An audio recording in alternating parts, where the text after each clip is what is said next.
Ladies and gentlemen, you know what's funny? People say they want to change their life, but when you ask them how much time they gave to their dream today, they look confused. They say, I was busy. Busy doing what? Busy watching other people live their dream. Let me tell you something.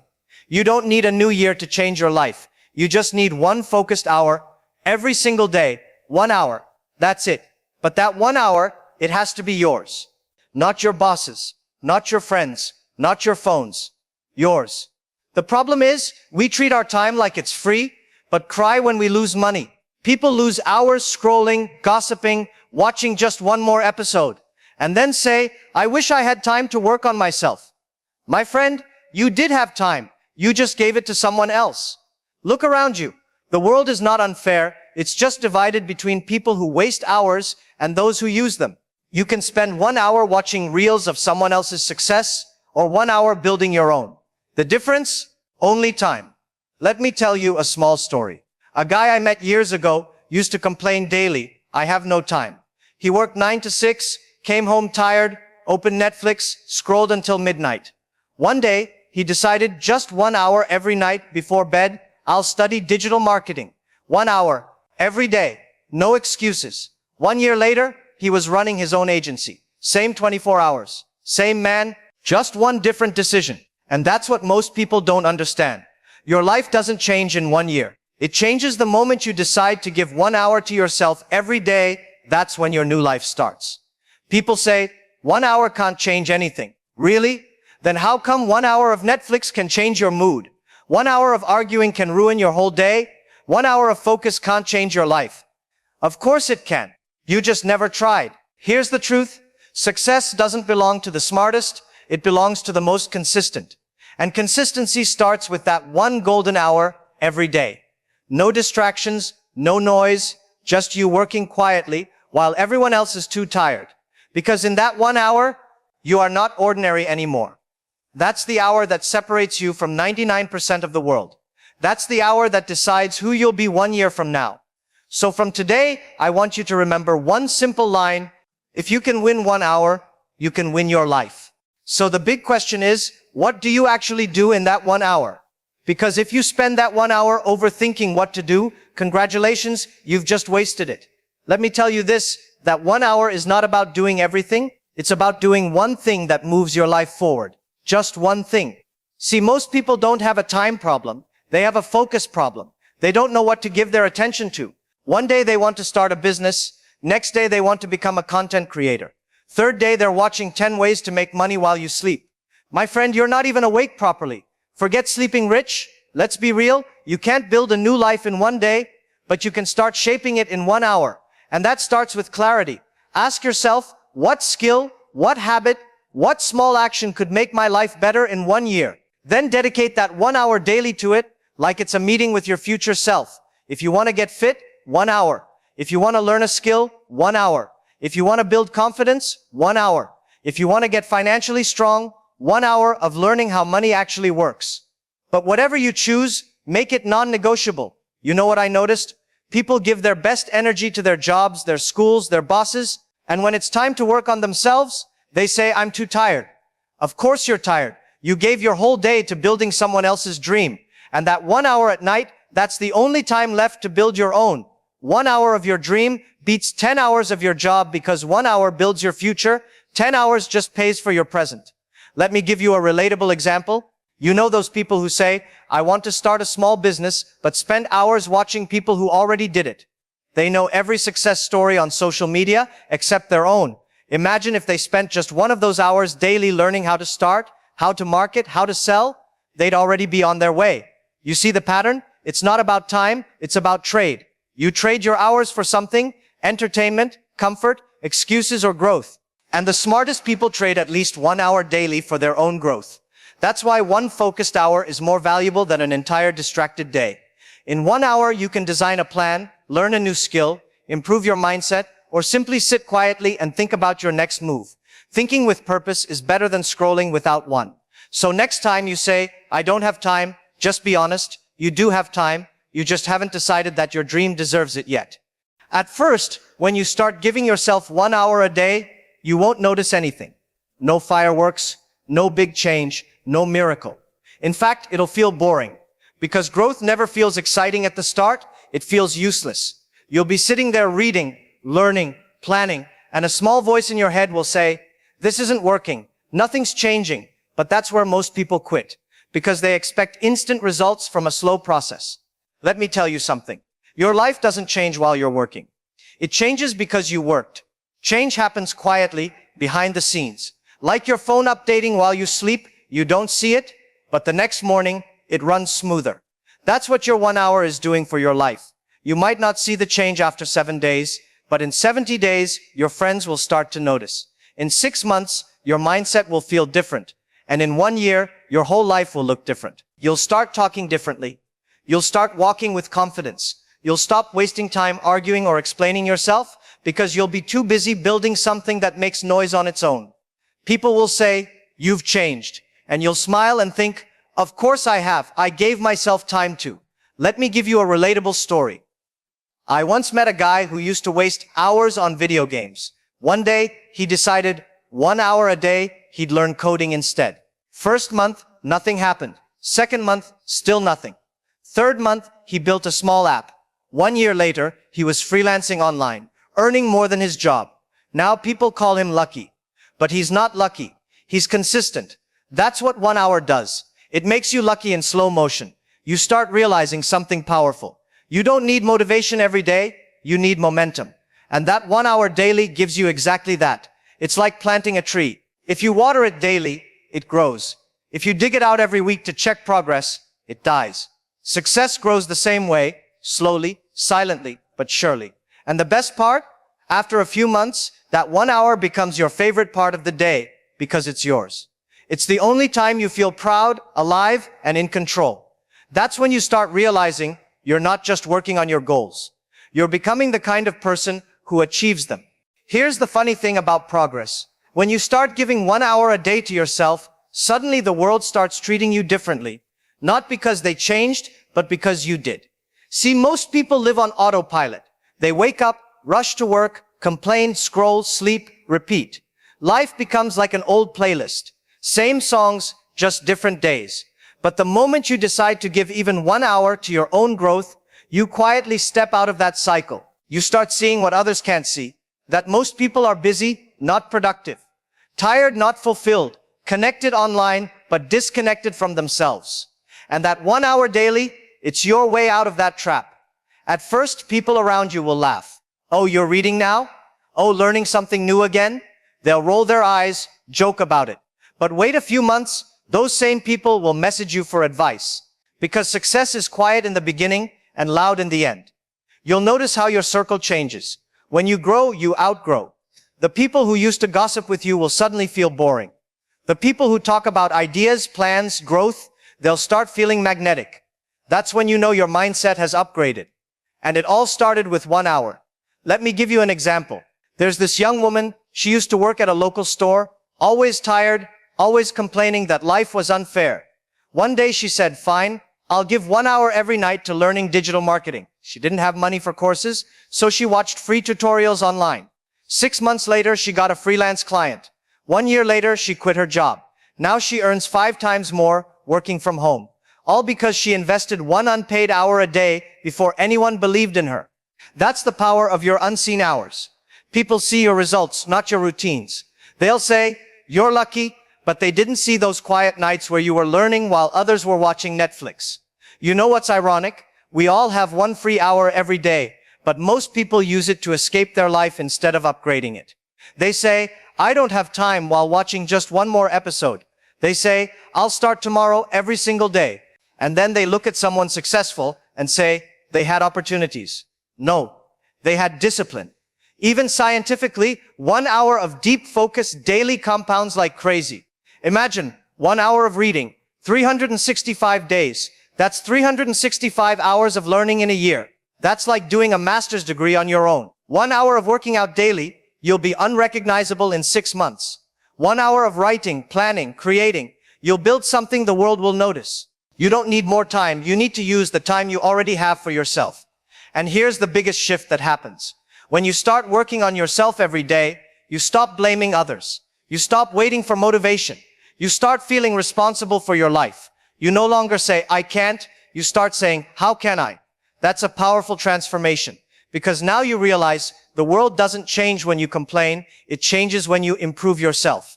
And that 1 hour daily is the weapon you use to build a future no one thought you could. You know what's funny? People say 1 hour can't change my life, but they spend 5 hours a day scrolling through other people's lives.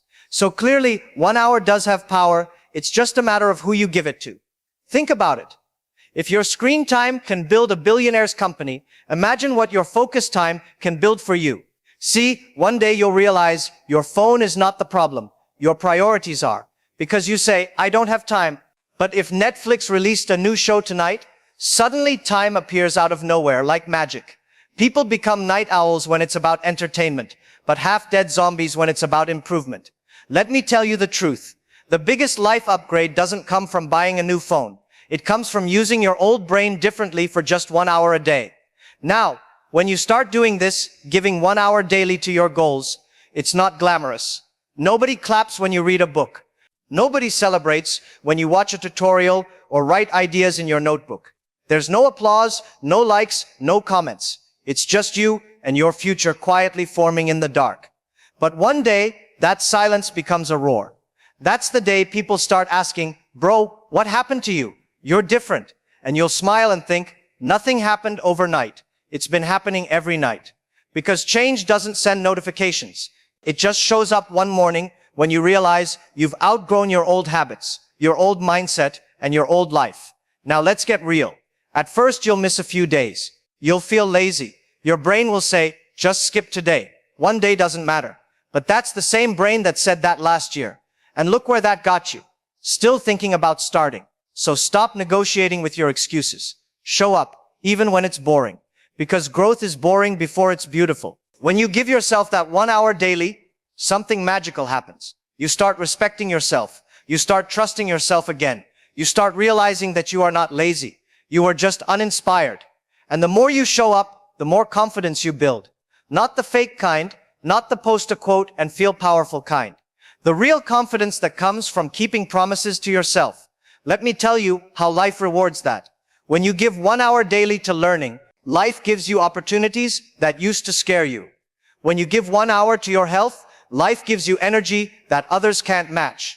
When you give 1 hour to your goals, life gives you peace because you finally know you're moving forward.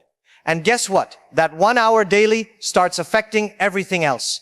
You start eating better. You start talking differently. You start saying no to nonsense because your brain finally values your time. You'll even start losing some friends. The ones who get allergic to your growth. They'll say you've changed. And you'll say, yes, I finally upgraded from complaining to creating. See, you can't complain about your life if you're not giving it even 1 hour a day. You can't expect $1 million dream with 5-minute effort. And you can't pray for a better future while worshiping distractions. You don't need a big plan. Just start with 60 minutes. That's all it takes to move from someday to started. Because here's the truth. Your dream version of yourself already exists. It's not waiting for money, luck, or magic. It's waiting for consistency. Every single time you choose your 1 hour, you're shaking hands with that future version of you. And one day, when you look back, you'll laugh at how something so small changed everything. You'll realize it was never one big decision. It was hundreds of small hours where you refused to quit. So the next time your brain says, just 1 hour won't matter, smile and say, you're right, it won't matter today. But it'll matter every day after. Because 1 hour a day won't make you a millionaire overnight, but it'll make you the kind of person who can become one. So from today, make a deal with yourself. No matter how tired, how busy, how distracted you are, you'll give 1 sacred hour to your growth. Every day. No excuses. Because remember this, the clock is always ticking. The only question is, are you using your hours to escape your life or to build it? 1 hour a day can't change the whole world, but it can absolutely change yours. And when it does, you won't need to tell anyone. They'll see it. Thank you for listening, and don't forget to like and subscribe, my friends.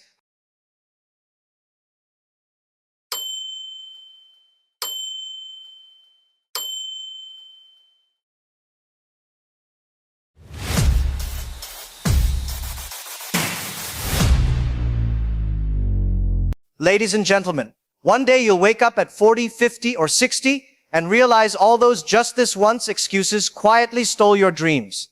Not one big disaster. No dramatic failure. Just years of small negotiations with yourself. Because nobody plans to mess things up.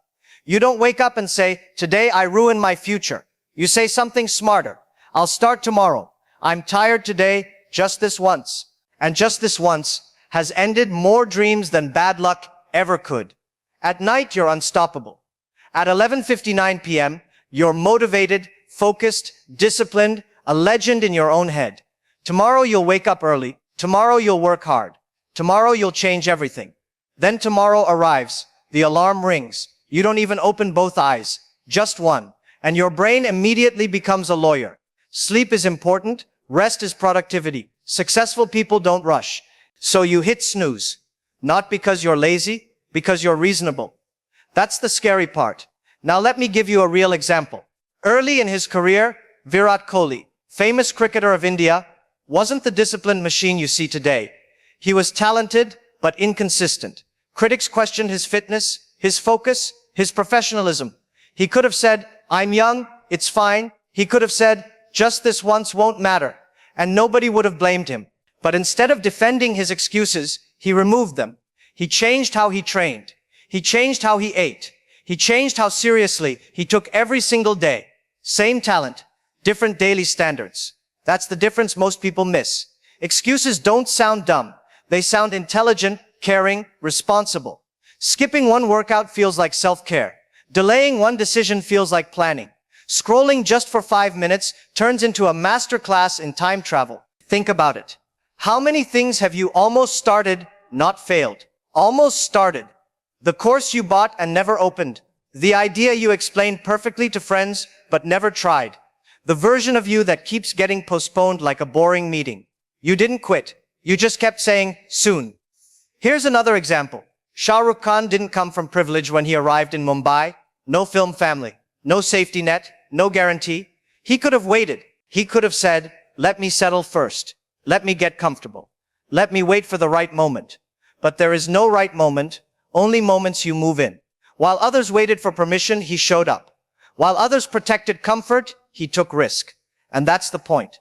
Most people don't fail because they lack talent. They fail because they protect comfort like it's a full-time job. We say, I'll focus when life slows down. I'll improve after this phase. I'll get serious when things are stable. Here's the truth. Life never stabilizes. It just changes excuses. And that's why this moment matters. You know what's sneaky about excuses? At first, they're just things you do once. I'll start tomorrow, just one more scroll. Today's a rest day anyway. Harmless, right? Wrong. Because here's the problem. Once you do it once, your brain thinks, hey, that felt fine, let's do it again. And then it happens again and again, and suddenly, congratulations, you've created a habit. Habits are like tiny roommates. The quiet ones you didn't notice moving in. At first you think, cool, they're harmless. Then 6 months later, you realize they've eaten all your snacks, watched all your shows, and basically run your life. Scrolling TikTok for just 5 minutes every night, that's a habit now. Skipping that workout just this once, that's a habit now. Watching motivational videos at 2 a.m. and doing nothing at 9 a.m., that's officially a habit. And once habits stick, they don't just sit quietly. They shape your default self. The version of you that decides what's possible. The version of you that doesn't even try because that's just how I am. Think about it. Small habits feel harmless, but they stack. Stack like bricks. Stack until you've built a wall that keeps your dreams outside. Let me give you a real-life example. Emma Chamberlain started posting videos that were, well, messy. Awkward cuts, weird jokes, cringe hair flips. And most people would have said, yeah, this isn't me, I'll stop. But she kept showing up every day, posting imperfectly, until posting consistently became her habit. And that habit? It built her brand, her confidence, her identity as a creator. Another example, Simone Biles. She didn't wake up one day as the world's best gymnast. She had habits. Tiny, grueling, repetitive habits. Even when she fell, even when she failed, even when she was exhausted. And those habits became her identity. The kind of person who never lets excuses win. Here's the thing about habits from excuses. The bad ones are quiet, polite, sneaky. They don't yell at you. They don't shame you. They just slowly take over your default self. And your default self, it decides what you do, what you don't do, and who you think you are. That's why people wake up 10 years later and say, how did I end up here? It's not magic, it's habits, excuses that became rituals, rituals that became identity. But here's the good news. Habits are not permanent. You can break them, you can replace them, and you can start today. Do one small thing differently. Skip one scroll, even just once. Work out one day you don't feel like it. Post that imperfect idea publicly. Do it consistently, and you don't just form a habit, you form a new identity.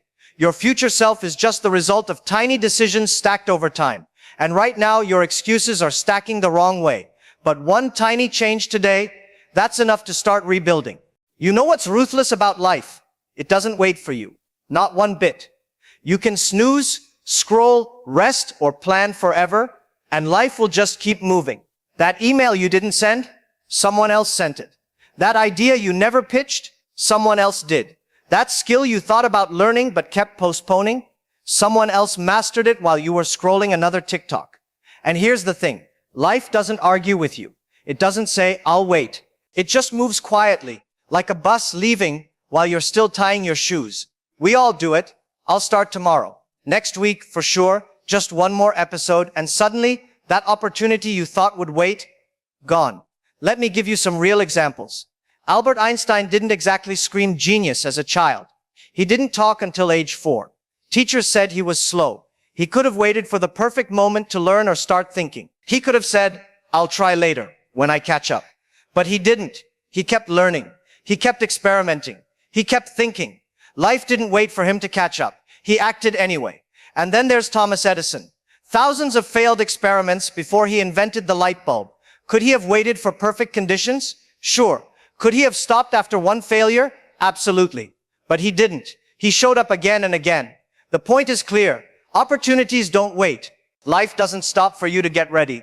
You snooze, you scroll, you procrastinate, and everyone else keeps moving forward. Think about your daily habits. Scrolling TikTok, just 5 more minutes? That's someone else learning a skill while you scroll. Skipping that workout just today? Someone else is building their strength. Watching one more episode instead of acting on your idea? Someone else is creating success. Excuses feel harmless. They don't shout. They quietly steal your time while life moves on. Years later, you look around and think, how did everyone else get there? It's not luck, it's action. Small, consistent action over time. The kind Einstein and Edison did, even when no one expected it. So here's the hard truth. Life will keep moving. Opportunities won't wait. People who act, even imperfectly, will get ahead while you debate. And the funny, frustrating, relatable part, it's not dramatic. No one yells at you. Life just keeps leaving the station, and you're still packing your excuses. The good news? You can jump on the next train. Even late, even messy, even unsure, start small. Take one action today, because every step forward, even tiny, moves you away from regret.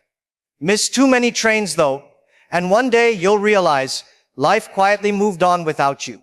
You know that feeling when you look back and think, why didn't I do that? That, my friends, is regret. And regret is funny, not in a laugh out loud way, but in a way that quietly eats your brain while you scroll Instagram at 2 a.m.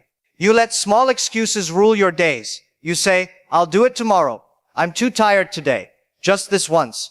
And the next thing you know, decades pass. Regret doesn't arrive with fireworks. It's polite. It waits. It shows up slowly, like a neighbor you didn't invite but now won't leave. Think about Abraham Lincoln. He lost multiple elections before becoming president.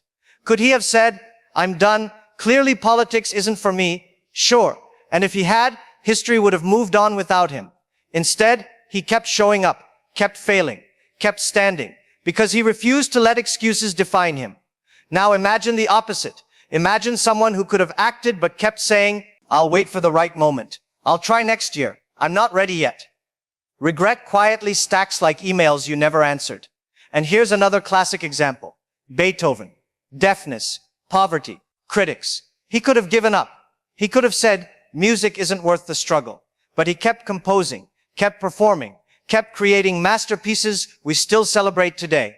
Regret is funny because it doesn't yell.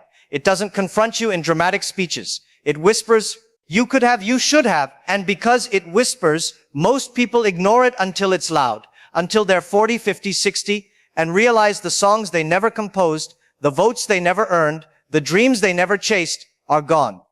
We let excuses rule because they feel safe. They protect us from discomfort, from risk, from embarrassment. But regret isn't safe. Regret is heavy. Regret is that moment in bed at 2 a.m. when you scroll through someone else's success and mutter, why didn't I? Here's the truth. Regret doesn't care about your reasons. It only cares about results. Your excuses don't matter. Your intentions don't matter. What matters is that you didn't act. So here's the good news. And yes, there's hope.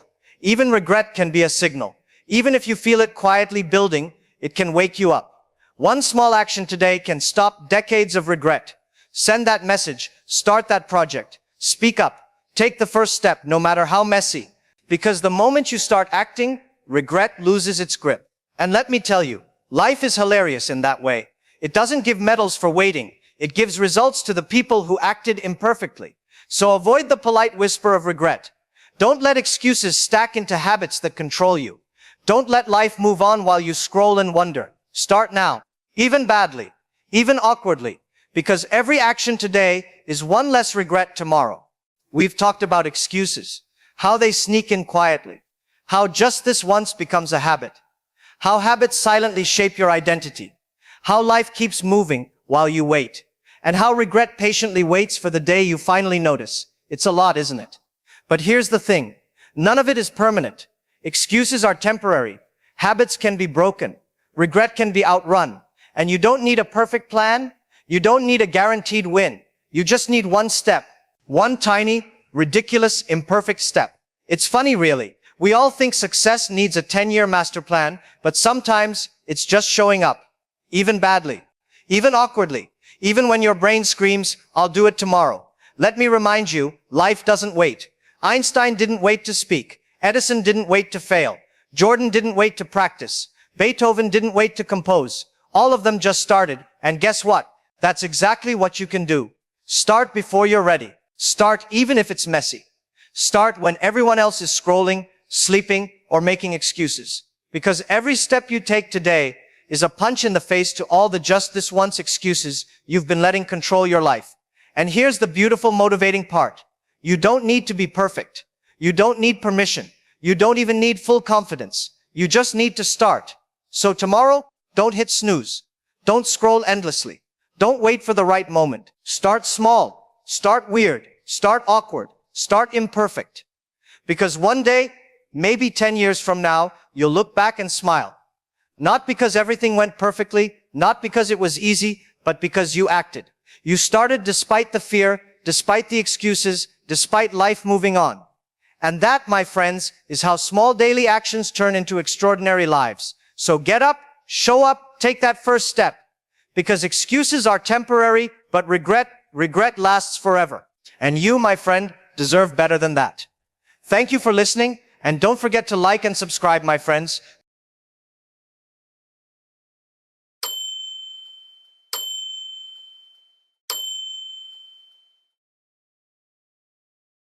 Ladies and gentlemen, do you know what it feels like to be the only one rejected? To stand in a room where everyone else is chosen and you are the one left out? I know that feeling very well. When KFC came to my city, 24 people applied for jobs, 23 people were accepted. Only one person was rejected. That one was me. I walked home that day watching everyone else smile with their new job, while I carried nothing but rejection. And that was not the first time. I applied for the police force. 5 people applied. 4 were accepted. Only 1 was rejected. Once again, that one was me. Rejected, left out. Humiliated, it felt as if life had decided I was not good enough. Even before that, when I dreamed of education, I applied to Harvard University. Not once, not twice, but 10 times. And 10 times they rejected me. 10 times they told me, you are not what we are looking for. 10 times I held the letter in my hand and wondered if maybe they were right, maybe I wasn't good enough. And school, I wasn't a good student. I failed exams again and again. I couldn't even get into a good local university easily. I wasn't special. I wasn't gifted. I wasn't the type of person people expected to succeed. Everywhere I went, doors closed. Every list of names, mine was missing. Every opportunity, I was the one left behind. I was not the smartest student. I was not the most talented. I failed exams. I failed interviews. I failed at almost everything I touched. But here's the truth. Failure did not destroy me. Failure built me. Failure shaped me. Failure taught me lessons no classroom, no book, no teacher could ever teach. When I walked home that day after being rejected by KFC, I could have said, this is the end. But instead, I asked myself, what can I learn from this? What can I build from this pain? And that question changed everything. See, the difference between those who succeed and those who stay defeated is not talent, not intelligence, not luck. It is the way they look at failure. Most people see failure as the end, but the successful ones see failure as the beginning. I want to tell you something. Failure is never the enemy. Quitting is. Rejection is not the end. Giving up is. As long as you are still trying, you are still alive in the game. When I was rejected from the police, I told myself, maybe I am not meant to carry a gun. Maybe my job is to carry responsibility in a different way. When Harvard said no, I told myself, maybe they cannot see my value today, but that does not mean I have no value. My time will come. When people laughed at my English, I said, yes, I sound funny today, but tomorrow I will sound better. Practical advice, here it is. Every time you fail, write down 3 things you learned from it, not just the pain, not just the rejection, the lesson. Did you learn patience? Did you learn resilience? Did you learn what not to do? Failure is like a mirror. It shows you your weaknesses so you can grow stronger. Let me tell you another story. In the early days, I tried business after business and most of them collapsed. I borrowed money. I lost money. I trusted people I shouldn't have trusted. I made mistakes again and again, and every time people laughed. They said, you are wasting your life. Stop dreaming. Just get a safe job. But here's what I want you to remember. The world always laughs at dreamers. Every big idea sounds crazy in the beginning. If people are laughing at you, good. That means you are onto something. So here's practical advice number 2. Don't stop just because others don't believe in you. They cannot see what you see. They don't feel what you feel. Your dream was given to you, not to them. Don't expect everyone to understand it. When I tried to learn English, I was laughed at constantly. My grammar was terrible. My pronunciation made people chuckle. But I realized something. Every laugh was proof that I was practicing. Every mistake was a step forward. If you are afraid of looking foolish, you will never grow. So advice number 3, be willing to look foolish for a while so you can be great later. Every expert was once a beginner. Every master was once laughed at. The people who succeed are those who don't mind looking silly in the short term because they know what they are building in the long term. I still remember walking through my city with nothing in my pocket but a dream. Everyone around me looked stable. They had jobs, they had money, they had security, and I had only rejection slips and failed ideas. But I told myself I would rather walk this road of uncertainty, chasing my dream, than sit safely in regret, knowing I never tried. If you are listening to me today and you feel like a failure, I want to tell you this. Failure is not the opposite of success. Failure is part of success. You cannot skip it. You cannot avoid it. You cannot hide from it. You must walk through it. Success is on the other side of failure. People look at me today and they see success, but behind every success you see, there are hundreds of failures you don't see. Behind every smile, there were nights of tears. Behind every achievement, there were years of humiliation. But that is how success is built. Brick by brick, failure by failure, rejection by rejection. So advice number 4, don't compare your beginning to someone else's middle. Don't compare your rejection today to someone else's success today. Your journey is unique. Walk it with courage. Let me repeat my story, not because I want you to feel pity, but because I want you to see the pattern. Harvard rejected me 10 times. The police rejected me. KFC rejected me. My school life was full of failures. My early businesses failed. My English was laughed at. My friends doubted me. People mocked me, but I refused to quit. and that persistence changed everything. The secret is simple. When life knocks you down 10 times, stand up 11. When the world says no 100 times, keep going until you find one yes. And believe me, you only need one yes to change everything. So advice number 5, don't count how many times you fail. Count how many times you get back up. That number is what defines your future. I know what it's like to feel invisible, to feel like no one believes in you, to feel like maybe the world is right that you are not good enough. But listen carefully, you don't need the world to believe in you. You need only one person, you. If you believe in yourself, you already have the power to start. And once you start, the world will eventually see, failure tried to break me again and again.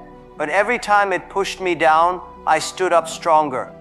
Every rejection became my motivation. Every insult became my fuel.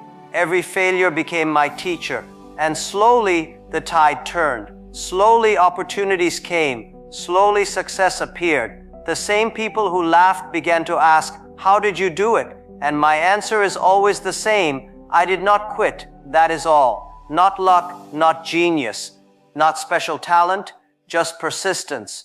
So if you are struggling today, if you are failing, if you are doubting yourself, remember my story. Remember the Harvard rejection 10 times. Remember the KFC rejection where 23 were accepted and I was not. Remember the police rejection where 4 were chosen and I was not. Remember the school failures, the business failures, the laughter at my English. If someone like me, ordinary, rejected, humiliated, laughed at, can overcome failure, so can you. Your failures are not the end, they are the beginning. Don't run from them. Don't hide from them. Embrace them. Learn from them. Use them, because one day, when you finally succeed, you will not only celebrate your success, you will celebrate every failure that made you strong enough to get there. And when that day comes, you will smile and say, "Thank you, failure. You were the best teacher I ever had."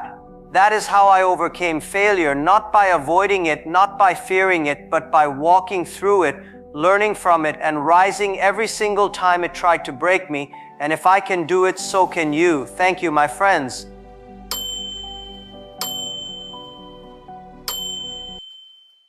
Ladies and gentlemen, have you ever looked at your life and thought, why am I still here? I've been working so hard, but nothing has changed. You wake up early, you grind all day, you come home tired, and tomorrow you do it all again. Weeks turn into months, months into years, and then one day you realize you're still in the same place. It feels unfair, doesn't it? Because you were told that if you worked hard, success would come. But if that were true, then the hardest workers in the world would be the richest. The factory worker, the single mother juggling 2 jobs, the delivery driver who barely sleeps. These people work harder than most CEOs. Yet who makes the money? Who controls the future? Not the one sweating the most. And that's the painful truth. Hard work alone does not guarantee success. If it did, your life would already look very different. You see, the world doesn't pay you for effort. It pays you for value, and value doesn't just come from how much you sweat. It comes from the direction you're running in. Imagine rowing a boat with all your strength, muscles burning, arms shaking, but the boat is facing the wrong way. The harder you row, the further you drift from where you want to be. That's what most people are doing in life, running faster and faster in the wrong race. Look at the world of business. Blockbuster had thousands of employees working tirelessly every single day. Netflix had a handful of people and a vision. Today, one is a memory, the other is a global empire. Or take Kodak. Brilliant engineers, endless hours, so much effort, but they ignored the future, and all that hard work, wasted. Now let's bring it closer to you. Maybe you're the one giving your all at a company, staying late, doing more than you're asked. Yet someone else, someone who doesn't even work as hard, gets promoted, gets noticed, gets ahead. And you sit there asking, what did I do wrong?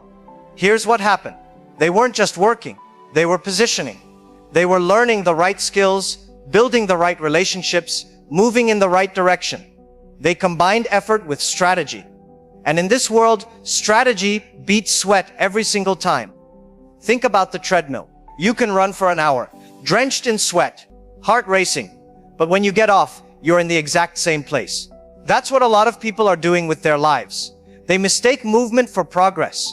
They confuse exhaustion with achievement.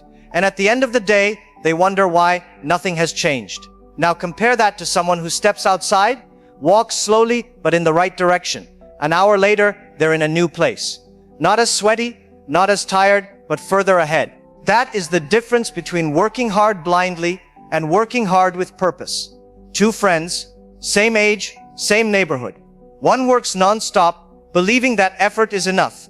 After 10 years, he's older, tired, but still in the same financial prison.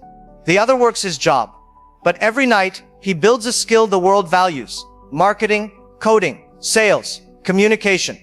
10 years later, their lives don't even look comparable. One is still running in place. The other is living in a different world. And here's the truth nobody tells you. The marketplace doesn't care how many hours you worked. It doesn't care how tired you are. It only cares about what you can create, what you can solve, and what value you bring. That's why the waitress who memorizes every order still struggles, while the restaurant owner who doesn't carry a single tray earns 50 times more. Not because she isn't working hard, but because her work doesn't multiply. So what do you need? Direction, clarity, strategy, skills that compound, people who lift you higher. Because without those things, hard work turns into nothing more than survival. And survival is not the goal. Ladies and gentlemen, if you feel stuck right now, it's not because you aren't working hard enough. It's because you've been told the wrong story. And it's time to rewrite it. Sweat alone doesn't build a future. Sweat plus vision, that's where transformation begins. Ladies and gentlemen, let's go deeper. If hard work alone doesn't guarantee success, then what does? The answer is clarity. Clarity is the difference between being busy and being effective, between running in circles and actually moving forward. It's the difference between the man who works 20 years at the same job with nothing to show for it and the man who transforms his life in 5 years by moving with purpose. Think about it this way. If you jump into a car, step on the gas, and drive as fast as you can, but you don't know where you're going, speed becomes meaningless. You might end up lost. But if you know the exact destination, even if you drive slower, you'll arrive. Life works the same way. The problem is, most people never stop to ask themselves, where am I actually going? They know they want more money, a better life, freedom, but those are wishes, not clarity. Wishes don't give you direction. Clarity does. Oprah Winfrey didn't just say, I want to be successful. From the beginning, she had clarity about her gift, her ability to communicate, connect, and inspire. She didn't try to become a lawyer, or a doctor, or an engineer, because everyone else was doing it. She leaned into her clarity. That's why, when opportunities came, she was ready. Jeff Bezos was already successful on Wall Street. He had a good salary, prestige, security. But he had clarity about one thing. The internet was exploding. With that clarity, he left everything behind to build Amazon in a small garage. It wasn't just effort that made Amazon what it is today. It was effort guided by clarity. Now let's bring it to you. If I asked you right now, what do you want your life to look like in 5 years? Could you answer me clearly? Not with I want to be rich or I want to be happy. Those are blurry dreams. I'm talking about precise clarity. I want to build an online business that earns me $10,000 a month. Or I want to master sales so I never depend on a boss again. Or I want to be a world-class designer so my skills open doors anywhere on this planet. That's clarity. And once you have it, your hard work multiplies in value. Because when you know where you're going, you stop wasting time. You stop saying yes to every distraction. You stop chasing things that don't matter. You start making decisions that align with your future, not just your present. Without clarity, life feels like running on a treadmill. You sweat, you move, but you don't go anywhere. With clarity, even small steps take you forward. You might not see progress every day, but when you look back after a year, after 2 years, you'll realize you're no longer in the same place. Let me tell you something powerful. The difference between the rich and the poor is not just money, it's clarity. The rich know exactly what they're building. The poor are working hard without a map. The rich say, this is my goal, this is my strategy, this is my path. The poor say, I just need to work harder, maybe things will change. One moves with intention. The other moves with hope. And the scary part is, you can waste your entire life without clarity. You can wake up at 60, look back, and realize you worked yourself to death for someone else's dream. That is the price of ignoring clarity. So let me challenge you tonight. Take 1 hour, sit with a notebook, and write this. In 5 years, this is where I will be. Be specific. Be bold. Be real. Because once you know the destination, every day becomes a step toward it. Ladies and gentlemen, hard work is the fuel, but clarity is the compass. Fuel without a compass just burns out. Fuel with a compass that takes you exactly where you want to go. Ladies and gentlemen, once you have clarity, the next question is simple. What can you actually do that the world values? Because let's face it, wanting a better future isn't enough. Knowing your direction isn't enough.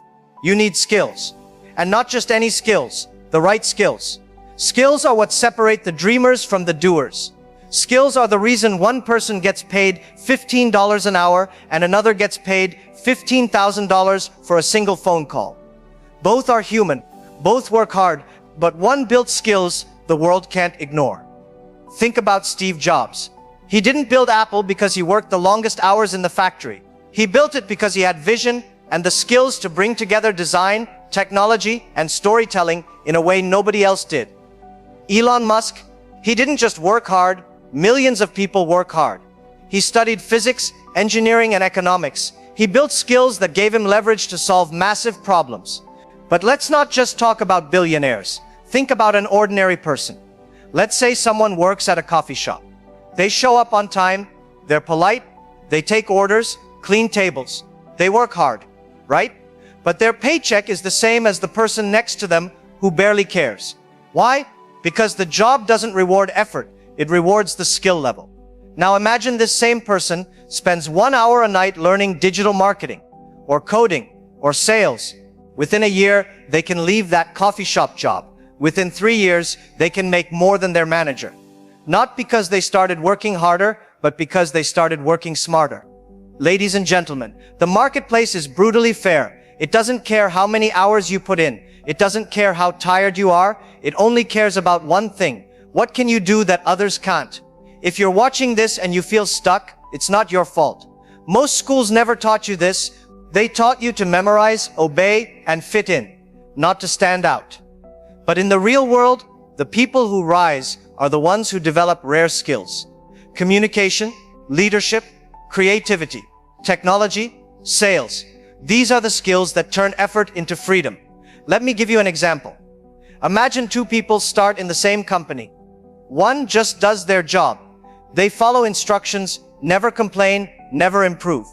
The other decides to learn sales on the side. They learn how to persuade, how to negotiate, how to close deals. A year later, who do you think the company values more? Who gets promoted? Who gets offered opportunities? The one with skills. Here's the golden rule. Hard work pays the bills. Skills build the future. So the question is, which skills are you building right now? And do they match the future you want? Because the sad truth is, most people are working hard to protect skills that are disappearing. Typists worked hard. Telephone operators worked hard. Cashiers work hard. But technology is replacing them. Meanwhile, new skills are exploding in value. Artificial intelligence, online business, digital communication. The people who adapt win. The people who don't get left behind. This is why clarity comes first. Because once you know where you're going, you can ask, what skills will take me there? If you want financial freedom, maybe it's sales, business, or investing. If you want to build a global brand, maybe it's storytelling, design, or leadership. If you want independence, maybe it's coding, freelancing, or digital marketing. And here's the good news. Skills compound. Every skill you build makes the next one easier. Communication helps you in sales. Sales helps you in business. Business helps you in investing. Each one stacks on the other, multiplying your value. But if you do nothing, if you just keep working hard without upgrading your skills, then 5 years from now, you'll still be tired, still be stuck, still be underpaid. That's the painful truth. So I'll leave you with this thought. Don't just work harder. Work harder on yourself. The skills you build today decide the freedom you'll have tomorrow. Ladies and gentlemen, we've talked about the truth that hard work without direction is wasted. We've seen how clarity gives you a compass and how skills give you power. But there's one more piece most people ignore, and it's the one that multiplies everything. People, your network, your circle. Here's the reality. You can't rise alone. Nobody does. Every success story you admire, whether it's in business, sports, entertainment, or technology, was built not just on one person's effort, but on the people around them. Think about it. Steve Jobs had Steve Wozniak. Bill Gates had Paul Allen. Even great athletes have coaches, trainers, mentors. Success is never solo. It's always shared. Now, let's bring it down to your level. Look at the 5 people you spend the most time with. Are they pushing you forward, or are they holding you back? If your circle is negative, small-minded, stuck, it doesn't matter how hard you work, you will shrink to their level. But if your circle is ambitious, growing, moving forward, you will rise whether you like it or not. Because here's the truth. Your environment is stronger than your willpower. You can try to change alone, but if everyone around you thinks small, laughs at your dreams, spends their nights wasting time, eventually you'll sink back down. But if you place yourself in rooms where people are dreaming bigger, building bigger, expecting more, you'll rise just to keep up. This is why networking isn't just about swapping business cards. It's about changing your atmosphere. The right person in your life can open a door that 10 years of hard work never could. One connection, one mentor, one opportunity can change everything. Think about Oprah. Yes, she had clarity and skills, but she also had mentors who guided her, producers who believed in her, and a network that opened doors to bigger platforms. Elon Musk? He didn't build SpaceX alone. He built a team of the smartest engineers in the world. Hard work put him on the map, but his network built the empire. So ask yourself, who are you learning from? Who are you surrounding yourself with? Who are you partnering with? Because no matter how hard you work, if you're in the wrong circle, you'll stay stuck. But if you put yourself in the right circle, even if you're not the smartest or the most talented, you will grow just by being there. And here's the final piece, leverage. Leverage is how you multiply your work beyond your own 2 hands. Hard work alone is limited. There are only 24 hours in a day. But when you add leverage, your impact grows even while you sleep. Leverage comes in many forms. Technology is leverage. A YouTube video you create once can reach millions forever. Money is leverage. When invested wisely, it works for you while you rest. People are leverage. A team can achieve in one day what you could never do alone. Systems are leverage. They keep working even when you're not there. This is why billionaires don't just work harder. They build leverage. They use technology, people, money, and systems to multiply their time. And that's why 1 hour of their work can be worth more than a lifetime of someone else's labor. So ladies and gentlemen, remember this: hard work is the beginning, not the end. It is the spark, not the fire. To build a life that truly rises, you need clarity to guide your effort, skills to make you valuable, people to lift you higher, and leverage to multiply your impact. If you miss these things, you can spend your whole life running, sweating, sacrificing, and still end up in the same place. But if you embrace them, even small effort explodes into massive results. So the question I leave you with is not, are you working hard enough? The question is, are you working hard on the right things, with the right people, in the right direction? Because ladies and gentlemen, sweat alone dries up into nothing. But sweat with vision, skills, network, and leverage that builds empires. Thank you for listening, and don't forget to like and subscribe, my friends.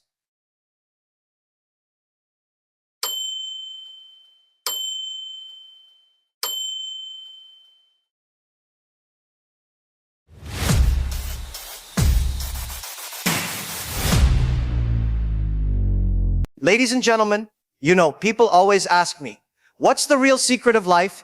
Success, happiness, money, peace? And I always say, my friend, if life had a manual, half of us would still ignore it and press all the wrong buttons.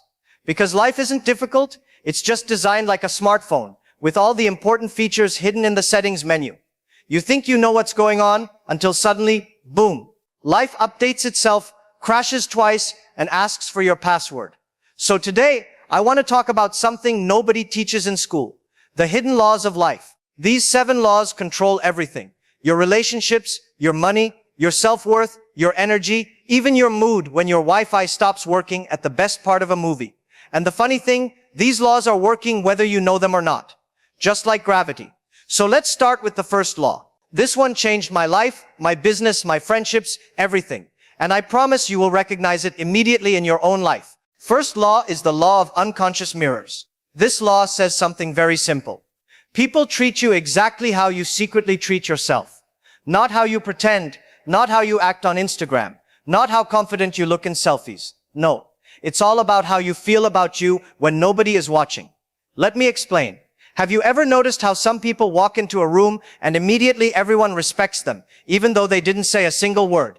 And then someone else comes in, talking loudly, showing off, and still nobody takes them seriously. Why? Because confidence is not volume. Confidence is not clothes. Confidence is not even a deep voice or expensive perfume. Confidence is an energy that says, I respect myself first. If you agree, good. If you don't, I still have lunch to eat. People can smell your insecurities faster than fresh coffee. They don't judge you by what you say. People can smell your insecurities faster than fresh coffee. They don't judge you by what you say. People can smell your insecurities faster than fresh coffee. They don't judge you by what you say. Confidence is not volume. Confidence is not clothes. Confidence is not even a deep voice or expensive perfume. Confidence is an energy that says, I respect myself first. If you agree, good. If you don't, I still have lunch to eat. People can smell your insecurities faster than fresh coffee. They judge you by what you believe about yourself. You can pretend to be strong, but inside, if you think I'm not good enough, I'm not smart enough, I don't deserve better, life will reflect exactly that. It's like standing in front of a mirror every day and saying, why does this mirror keep showing me the same face? My friend, try changing your face, the mirror will change automatically. Let me give you a relatable example. Have you ever been in a relationship where the other person gave you the bare minimum and you still thanked them like they gave you a kidney? You know why that happens? Because your self-respect is on airplane mode. Or let's say you're at work. Two people ask for a raise. One person believes deep inside, I deserve this.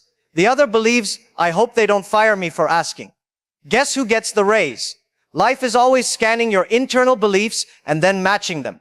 Just like how TikTok shows you videos based on what it thinks you like, your life shows you results based on what it thinks you believe. So the first law is simple but powerful.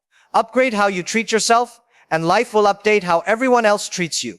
Treat yourself like you matter. Speak to yourself kindly. Show yourself some respect. Walk like you have value even if your bank balance disagrees for now. Because the world is a mirror. Whatever you believe, it reflects. And once you understand this law, life literally starts responding differently. New opportunities appear. Better relationships show up. Respect becomes normal. Confidence becomes natural. So, fix the mirror? No. Fix the person standing in front of it. Second law is the law of silent exchanges. You know, people think business is all about contracts, numbers, meetings, presentations. But actually, the biggest negotiations of your life happen without a single word being spoken. This is the second hidden law. Every relationship, personal, professional, romantic, even family, is an exchange. But the real deal happens silently. Most people don't even realize what they're giving away. But life keeps charging them full price. Let me explain it in simple terms. When you enter any interaction, you're always trading something. Your energy, your attention, your confidence, your boundaries, your value, your time. But the funny thing is, the trade happens before you even speak.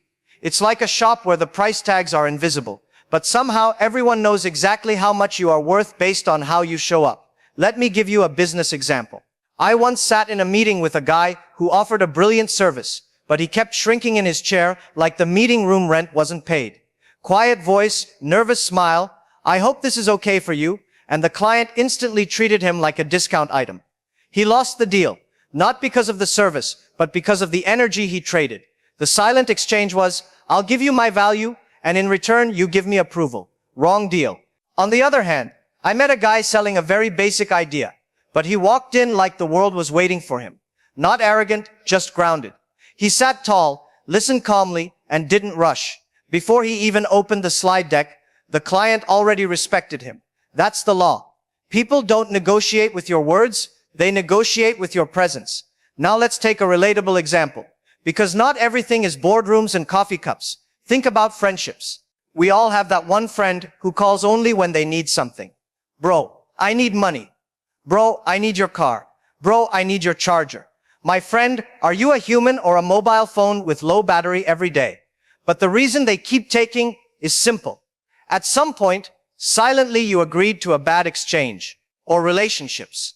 When someone disrespects you and you say nothing, that silence is a transaction.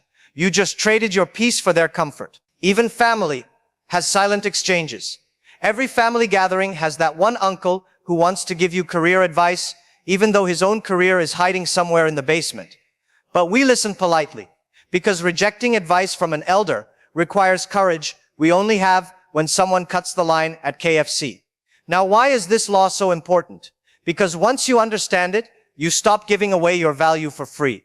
You start noticing who drains your energy, who respects your time, who keeps taking without giving, who treats you better than you treat yourself, who is buying your silence at the cost of your peace, and most importantly, what you are unconsciously offering in every room you enter. Some people offer confidence, some offer neediness, some offer clarity, some offer chaos, some offer leadership without saying a word. Some offer, please like me, before they even shake hands. These silent signals determine everything. Your salary, your relationships, your opportunities, your influence, your destiny. Let me give you one last story. A young guy once asked me, how do I make people take me seriously? I told him, you don't ask people to take you seriously. You show up in a way that charges people to take you seriously. He didn't get it. So I said, if a customer sees you respect your own time, they stop wasting it. If a partner sees you value your own work, they stop underpaying it. If a team sees you believe in your own vision, they start believing too. If you don't treat your value like a bargain sale, nobody else will either. That's the law of silent exchanges. You are always trading, even when you don't speak, especially when you don't speak. So from today, make sure every silent exchange works in your favor. Make sure your presence speaks the value your words don't need to explain. Because the world is always making deals with you. The question is, are you aware of the terms? Third law is the law of invisible momentum. There's a moment in every business, every career, every dream where you look up at the sky and say, hello, universe, are you on lunch break? Because nothing seems to be moving. You work, you push, you sacrifice, and life whispers back, try again tomorrow. This leads us to the third hidden law. Momentum builds long before it becomes visible. Success happens underground before it shows up above the surface. Let me explain it in the simplest way. If you plant a seed and stare at the soil, nothing happens for days. But beneath the dirt, the seed is exploding with activity. Roots are forming, cells dividing, structure building. You don't see it, but if you stop watering it, you kill a plant that was already growing. Now let me translate that into real life. Ever feel like you're working hard, but getting nothing in return? Congratulations, you're in the underground stage. This is the part nobody talks about. Everyone loves the overnight success, but they forget it takes 1,000 nights before that. Think about businesses. Most companies don't fail because they had a bad idea. They fail because the founder quit during the invisible phase. Right when things were building, they walked away. Or take careers. You do good work for months, nobody notices. You bring ideas to your manager. They say, interesting, which in corporate language means, I will forget this in 7 seconds. But then suddenly one unexpected day, you get called into a meeting and here, we've been observing you, you're ready for more. Observing? When? Where? How? Even your salary didn't observe you for months. But that's how momentum works, quietly, silently, secretly. Now let's talk about relationships, because yes, this law applies there too. You think your kindness today doesn't matter, your respect doesn't matter, your effort doesn't matter, but invisible momentum is building. Trust, comfort, connection. And one day someone tells you, you know, I really appreciate you, and you're shocked because you thought they didn't even notice. Now the funny part is this. When nothing is happening, most people question themselves. Maybe I'm not capable. Maybe I'm not lucky. Maybe I'm wasting my time. My friend, maybe your success is just in stealth mode. Let me give you a business-style story. 2 salespeople were given the same list of 100 clients. Both made calls for 3 weeks. For the first guy, nothing. 0. Not even a polite rejection. Then suddenly, on week 4, he closed 3 deals back to back. The second guy quit on day 10 and said, there's no opportunity here. Same list, same effort, different patience. People think the first guy got lucky. No, he built invisible momentum. Every unanswered call was pushing him closer to the breakthrough. This law teaches one powerful truth. If you stop when nothing is happening, you lose everything that was about to happen. So the next time you feel stuck, remember, life might not be slow. It might just be building something for you behind the scenes. Keep going. Don't stop watering your seed. Don't quit in the silent phase. Your momentum is building even if you can't see it yet. Fourth law is the law of energy debt. And this one is the silent killer of dreams, confidence, productivity, even happiness. It's called energy debt. And the law is this. Everything you do costs energy, and most people are going bankrupt without realizing it. See, money debt is obvious. You can see the numbers. You can see the bill. You can see the late fees, and your heart rate increases automatically. But energy debt, that one is sneaky. You feel like you're living a normal life, but inside, your battery is dying faster than a cheap Android phone on 2% brightness. You know, one of the strangest things about life is that everyone keeps telling you to be patient. But no one tells you that patience itself has a personality. It's not passive, it's not soft, and it's definitely not sitting on the sofa waiting for the universe to send you a gift basket. Real patience is more like strategy. It's knowing exactly what you want, but also knowing when not to panic. Like a person who forgot their wallet at a restaurant. I learned this from very random, everyday moments. Like the time I went to buy groceries and saw two types of people at the counter. One person tapping their feet like they were about to declare war on the cashier because the line was moving 0.3 seconds slow. And another person calmly standing there, scanning the candy rack like they were doing deep market research. Guess which one had a better day? The one who didn't let a 5-minute delay turn into a lifetime personality trait. That's how the fourth law works. Life delays things not to punish you, but to prepare you. But most people treat delays like disasters. You miss one opportunity and suddenly you're acting like your entire career is being held hostage. You send one email and don't get a response for 3 hours, and your brain starts whispering, they hate you. You're finished. Pack your bags.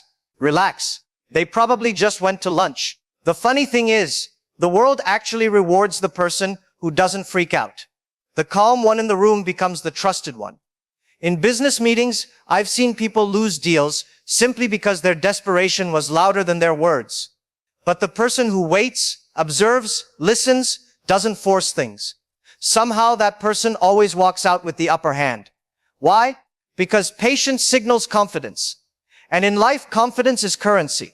Even in relationships, this law shows up. Your friend calls you and says, bro, I'm done. She didn't text me back for 2 hours. 2 hours? That's not a tragedy. That's a normal human being living their life.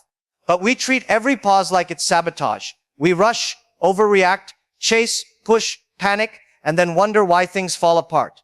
Sometimes the best move is not to move. Not because you're lazy, but because you're letting the situation reveal what it really is. If the opportunity is real, it will stay. If the person is genuine, they won't vanish. If the path is right, it won't collapse just because you took one calm breath. The truth is, most progress happens quietly. A seed doesn't shout while growing. A cake doesn't scream while baking. Even your phone updates silently, except when it decides to restart at the worst possible time. Life is like that. When nothing looks like it's happening, something is happening. So the hidden law is simple. If you don't learn to hold yourself steady in waiting seasons, you'll make panic-driven decisions that cost more than the delay ever would. You don't need to move faster. You need to stop assuming every pause means you're in the wrong story. Sometimes life isn't saying no. It's just saying, not yet. Don't mess this up. You know, there's a hidden rule in life that most people never realize, but it quietly controls who shows up in your life, the mistakes you repeat, and the patterns you can't seem to break. I call it the law of emotional gravity. And that is the fifth law. Basically, the unresolved feelings, fears, and habits you carry are like invisible weights pulling you back to the same situations, the same people, and the same problems until you actually deal with them. Think about it. How many times have you met the same type of boss who undervalues you, the same type of client who takes more than they give, or the same type of friend who drains you emotionally? And every time you promise yourself next time will be different, somehow, there it is again. That's emotional gravity at work. Your past unhealed patterns are silently pulling you back. This isn't just life being mean, it's life being consistent. Life doesn't punish you. It simply ensures you learn the lesson you've been ignoring. And the lesson often isn't about the other person, it's about you. Until you deal with the underlying feelings, insecurities, and habits, the same type of people and situations will keep showing up like a stubborn software update you can't skip.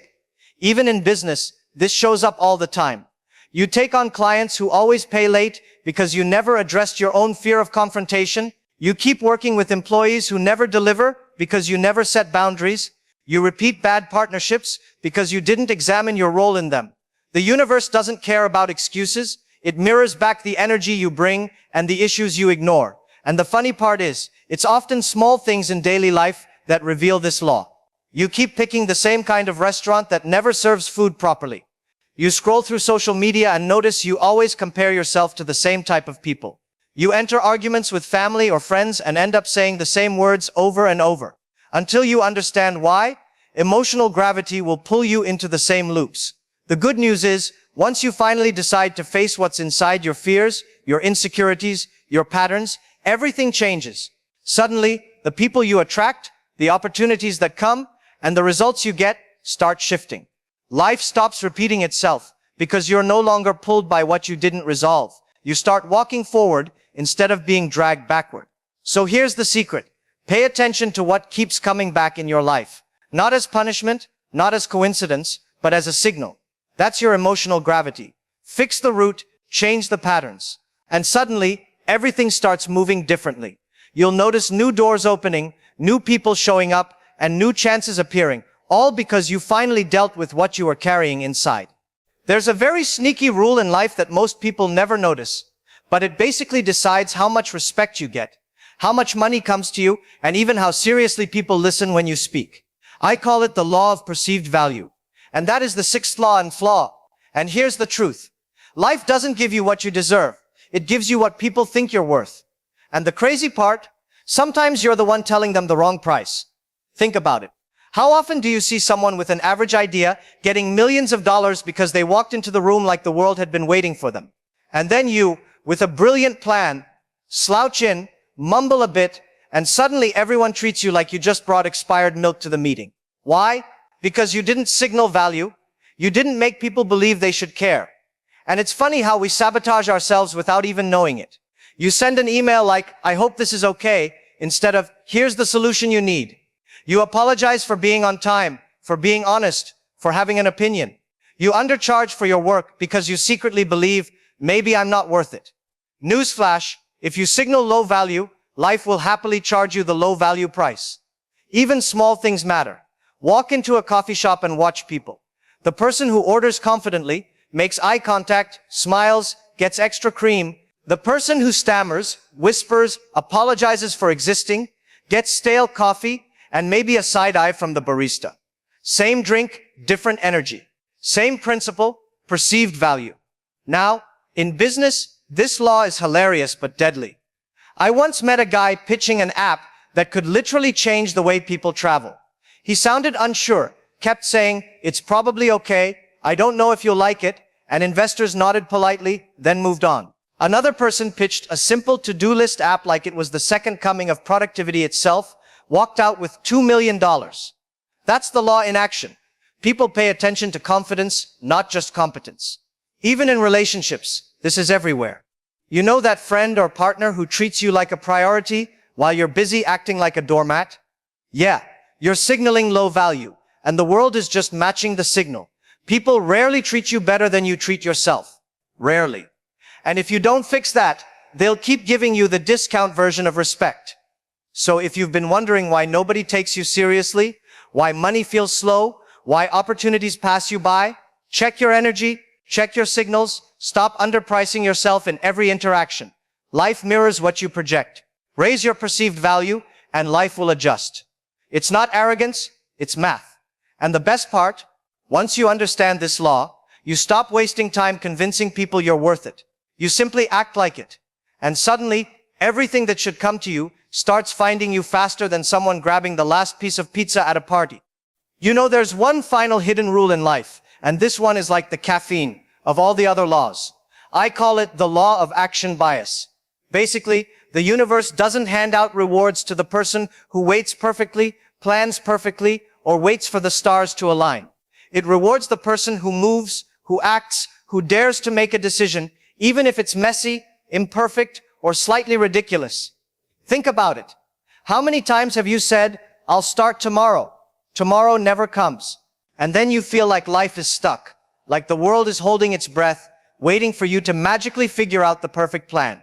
Meanwhile, the person who's a little messy, a little unprepared, but actually does something, is already 3 steps ahead, collecting results, while you're still overthinking the color of your PowerPoint slides.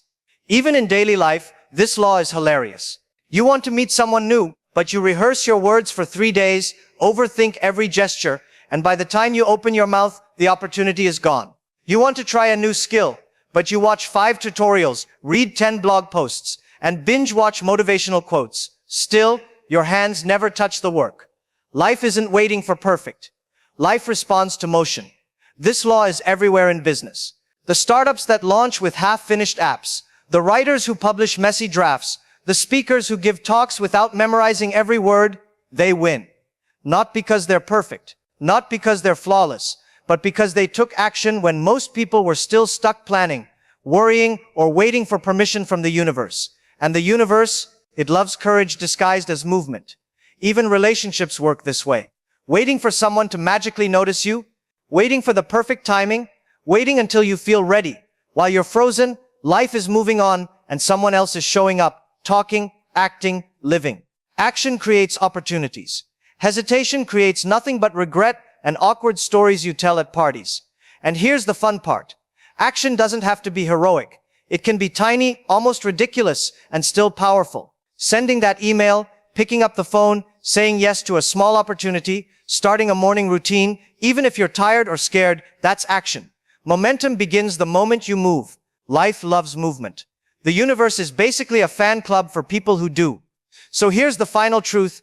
Waiting for permission, waiting for perfect timing, waiting for clarity, these are illusions. The world moves for those who act. The universe rewards motion, not hesitation. Every dream you have, every opportunity you want, every skill you desire, none of it will come to life until you step in and do the work. Even if it's messy, even if it's uncomfortable, even if it's hilarious. And the most beautiful thing, action is contagious. One small move inspires confidence, builds momentum, signals value, and attracts results you couldn't have planned for. You think you're taking a tiny step, and suddenly the world starts moving with you. Doors open, people show up, opportunities multiply. Your life starts responding to your courage in ways you couldn't imagine. So don't wait, don't overthink, don't hope. Move, start, fail, learn, repeat. The world will notice and the universe will reward you. Not because you were perfect, but because you dared to act. Thank you for watching and don't forget to like and subscribe, my friends.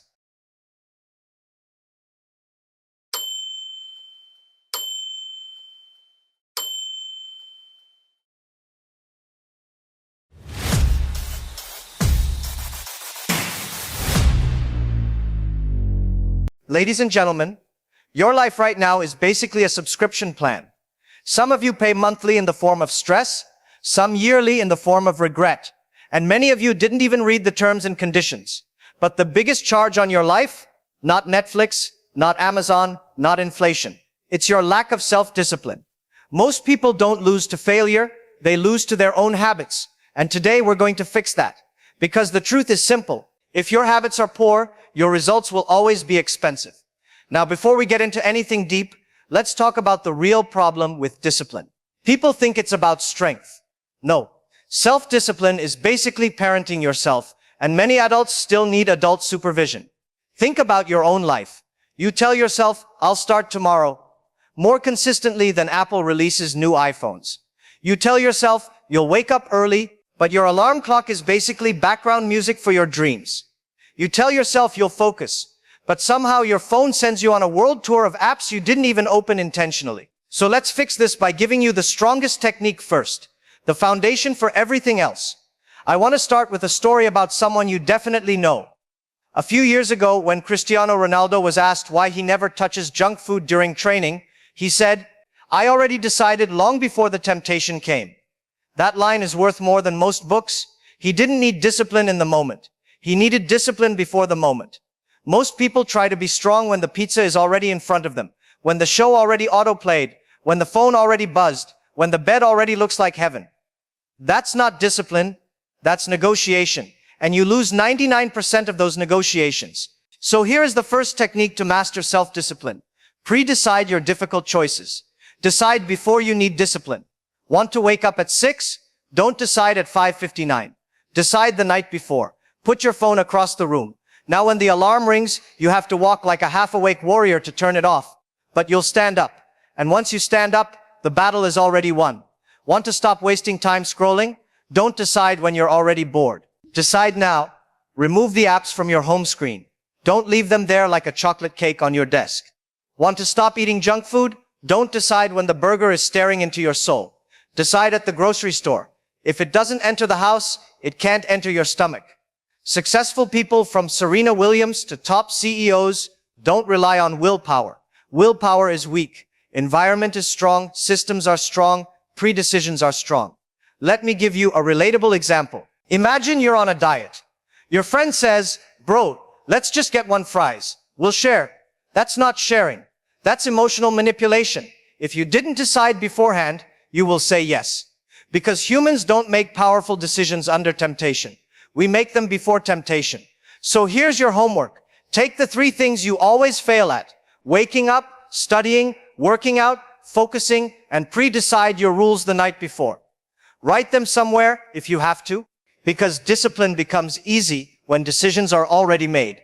And once you master this technique, everything else becomes 10 times easier. Before we continue, let me warn you, self-discipline has one enemy that is more dangerous than laziness, more powerful than distraction, and more consistent than your morning snooze button. It's the sentence we all use like a magic spell: "I don't feel like it." This one line has killed more dreams than failure, bad luck, and lack of opportunity combined. People say they need motivation. No. If you only work when you're motivated, your success will be a part-time employee. Here's the truth. Nobody likes. Your feelings cannot be the boss of your life because feelings are unstable, feelings are moody, feelings change faster than trending songs on TikTok. So the second technique to master self-discipline is simple. Do it without waiting to feel like it. Let me show you how dangerous feelings are. You tell yourself you'll start studying when you feel ready. But suddenly your brain tells you, "I think I should clean my room first." Then while cleaning, "Oh look, a sock I haven't seen in 3 years." Then suddenly you're organizing your entire wardrobe like it's a Netflix episode. Your feelings hijack you, or you plan to go to the gym. But your mind says, "It's okay, you're tired today, rest, you deserve it." And you believe that voice, the same voice that convinced you to order fast food last night. Feelings will always choose comfort. Discipline chooses growth. Let me give you a famous example.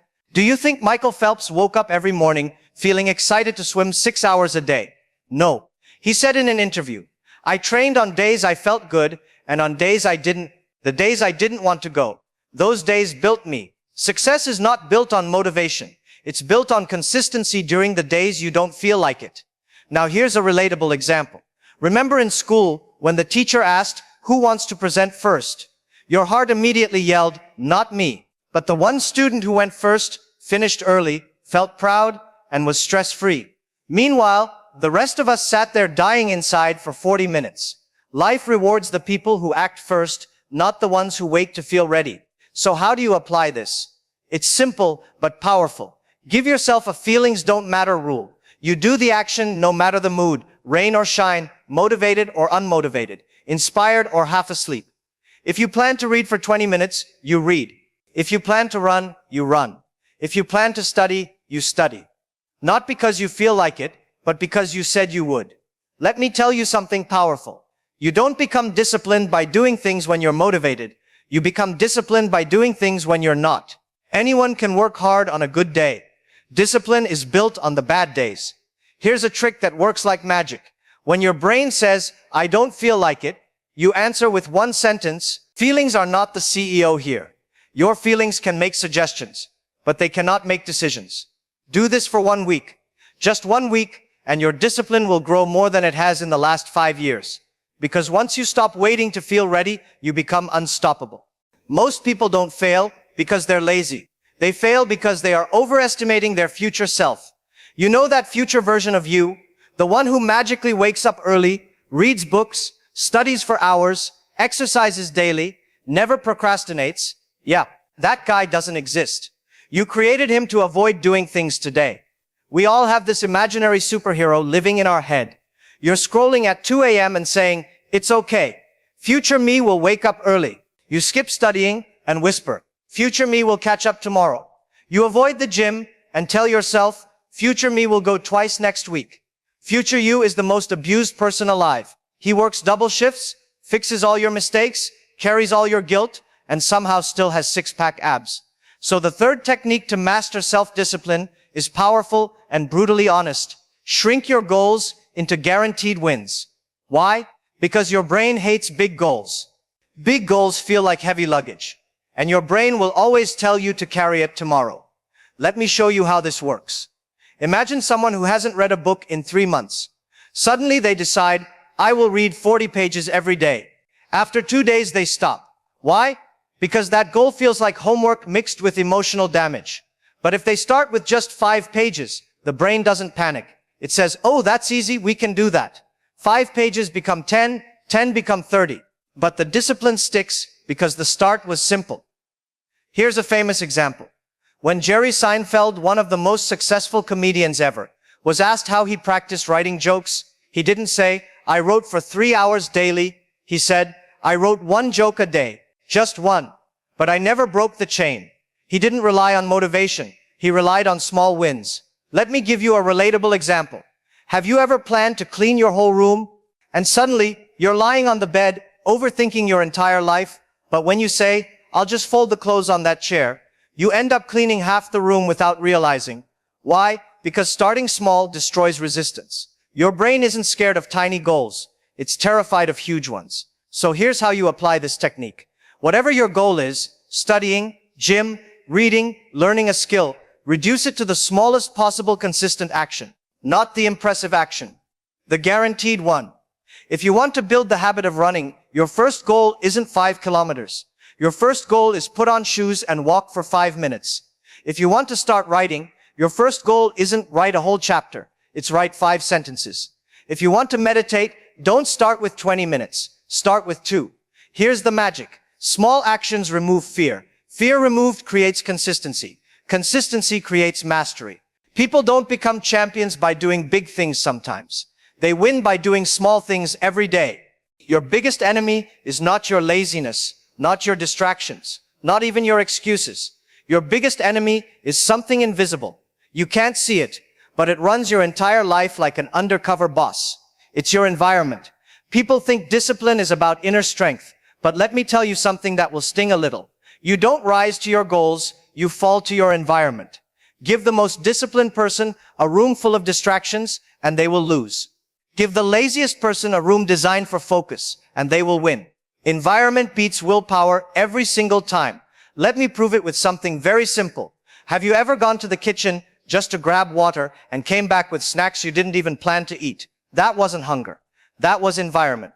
Or you sit down to study. Your phone is right next to you, and suddenly you're checking messages, scrolling reels, answering texts you didn't even care about yesterday. It wasn't your fault. It was your environment. We call people undisciplined, but half of the time, their habits are just a reflection of their surroundings. Here's a famous example. Top athletes don't rely on motivation to train. Their entire environment is designed to force discipline. Coaches, schedules, recovery sessions, training partners, everything. They don't trust willpower. They trust the system around them. Even superstars fix their environment. But normal people expect miracles from their willpower while living in chaos. So, the fourth technique to master self-discipline is design an environment where discipline becomes automatic. Let me show you how powerful this is. You want to read more? Put the book on your pillow. Now, you have to pick it up before sleeping. You want to drink more water? Keep a bottle on your desk, not in the kitchen. You want to eat healthy? Don't fill your fridge with guilt.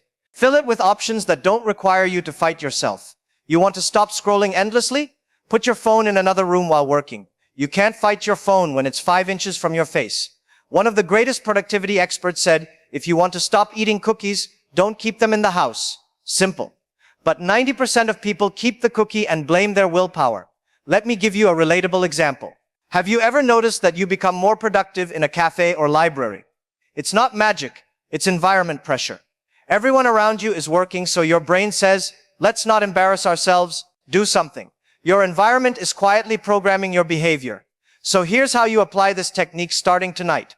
Remove friction from the habits you want and add friction to the habits you want to kill. If you want to wake up early, put your alarm across the room. Now you have to move. If you want to stop late night scrolling, charge your phone far from your bed. Now you have to stand up. And 99% of the time, you won't. If you want to study more, keep your desk clean. Clutter destroys focus faster than noise. If you want to start going to the gym, prepare your clothes the night before. When you wake up and see them ready, your brain feels guilty if you skip. Tiny changes, massive impact. Let me tell you something powerful. You don't lack discipline. You lack a disciplined environment. Fix the environment and discipline becomes effortless. Before we go forward, I want to tell you something that almost nobody realizes. People don't fail because the goal is too big. People fail because the results are too slow. And slow results make your brain panic. You go to the gym for 3 days, no abs, your brain impossible. Refund my effort. You read a book for 1 week, no life change, your brain, this book is useless, back to scrolling. You study for 2 hours, still confused. Your brain, maybe I'm not meant for this. Your brain wants instant results in a world built on delayed rewards. This is why so many people quit right before they were about to improve. So the fifth technique to master self-discipline is fall in love with progress you can't see yet. Because the most powerful growth in your life is invisible in the beginning. Let me prove it. A seed stays underground for weeks before you ever see a leaf. Muscles grow silently before they show physically. Skills improve in the background even when you feel nothing is happening. Your progress is always working, even when it looks silent. Here's a famous example. When Stephen Curry was practicing shooting as a kid, he missed constantly. He said there were days he couldn't hit more than 20% of his shots. But his dad told him, you're not training for today's results. You're training for future confidence. He trained through the failure. Failing didn't scare him. No results didn't scare him. Silence didn't scare him. That's why he became the greatest shooter in history. Now here's a relatable example you've definitely lived. Have you ever worked out for 1 week and then you go stand in front of the mirror like you're expecting Marvel-level transformation? You flex, hold your breath, twist your body into weird angles, and still nothing. That's when most people quit. Not because it's hard, because they can't see immediate results. But real discipline is this: doing today's work without demanding today's reward. If you can do that, you win at everything. So how do you make yourself stick with slow results? You track effort, not outcome. If your goal is to study, track hours studied, not how smart you feel. If your goal is fitness, track workouts completed, not abs shown. If your goal is writing, track words written, not likes received. Your job is the input. Life decides the output. Let me give you a powerful mindset shift. Consistency is a currency. You deposit daily. Success pays interest later, but you must keep depositing. Even on boring days, even on tired days, even on invisible days. The gym didn't work. You worked. The studying didn't work. You worked. The business didn't work. You worked. Effort always compounds. It always collects quietly in the background. And one random day, the day you least expect, everything jumps forward at once. People will call you lucky. They won't see the years you gave without applause. That is real discipline. Moving forward even when life looks still. Before we continue, let me expose the biggest discipline killer of modern life. A monster so sneaky, it destroys your focus without you even noticing. It's not laziness, it's not distraction, it's mental overload. You wake up every day with 200 tabs open in your brain. Stress from yesterday, plans for today, fear of tomorrow, notifications, deadlines, messages, expectations, pressure. Your brain is not tired, it's overloaded, and an overloaded brain cannot be disciplined. Imagine a laptop with 30 apps running, 15 Chrome tabs open, and low battery. Will it work smoothly? No. It will freeze every 3 minutes and make noises like it's about to explode. That's your mind. This is why the simplest tasks feel heavy. Why you start work but keep switching between apps. Why you get tired without doing anything meaningful. Why you know what to do but your brain refuses to do it. So the sixth technique to master self-discipline is powerful. Reduce your mental load so your discipline has space to breathe. Let me explain. When your mind is cluttered, everything becomes difficult. When your mind is clean, everything becomes possible. Here's a famous example. When Steve Jobs was asked why he wore the same outfit every day, he said, "I don't waste my decision-making energy on small things." He wasn't trying to be fashionable. He was trying to reduce mental load, because decisions drain discipline. And most people waste all their discipline on meaningless choices before they even start real work. Should I eat now or later? Should I study chapter 5 or chapter 7? Should I work out today or tomorrow? Should I reply to this message or ignore it? Should I scroll for 10 minutes or 15 minutes? By the time you're ready to start your real task, your mental battery is already dead. Let me give you a relatable example. Have you ever sat down to study and suddenly your brain says, "Let's clean the desk first. Then, let's drink water. Then, let's check WhatsApp. Then, let's adjust the window." Then you look at the clock and 1 hour is gone. You didn't lack discipline. Your brain was overloaded. So, here's how you fix this. And it works like magic. Create simple routines for the things you do every day. Not fancy routines, not aesthetic routines, just simple ones that reduce thinking. Your morning routine should not be a puzzle. Wake up, wash face, drink water, start done. No drama. Your study routine should not start with 20 decisions. Set a specific time. Set a specific place. Set a specific duration. Your workout should not be, "Let me see what exercise I feel like doing today." No. Have a plan ready. Your meals, decide them ahead. Don't make your brain pick between 50 food options when you're already tired. Your phone, turn off non-essential notifications. If your phone is screaming for attention all day, your mind will scream with it. Here's the truth. You don't need more discipline. You need fewer decisions. The fewer decisions you make, the more discipline you save for things that matter. You stop wasting energy on nonsense and start using that energy for progress. Everything we've discussed so far, pre-deciding choices, doing it without motivation, starting small, designing your environment, loving invisible progress, reducing mental load, all of it is useless if you don't apply this final secret. And the secret is simple: create a chain you cannot break. Let me explain. A chain is just a small action repeated every day, one link after another. And once the chain starts, breaking it becomes more painful than continuing. Here's a famous example. Jerry Seinfeld. Yes, the comedian we talked about earlier used what he called the "don't break the chain" method. Every day he wrote at least one joke and marked it on a calendar. The idea wasn't to finish a masterpiece in a day, it was to never skip a day. Skipping one day felt worse than missing a whole week of work. This is what creates unstoppable momentum. Let me give you a relatable example. Imagine you want to wake up early. You do it once, great. You do it twice, still fine. By day 3 or 4, your brain starts negotiating. But if you commit to a no-break chain, your brain starts thinking, "I've already done it this many times. I can't ruin it now." Momentum becomes your friend. Consistency becomes automatic.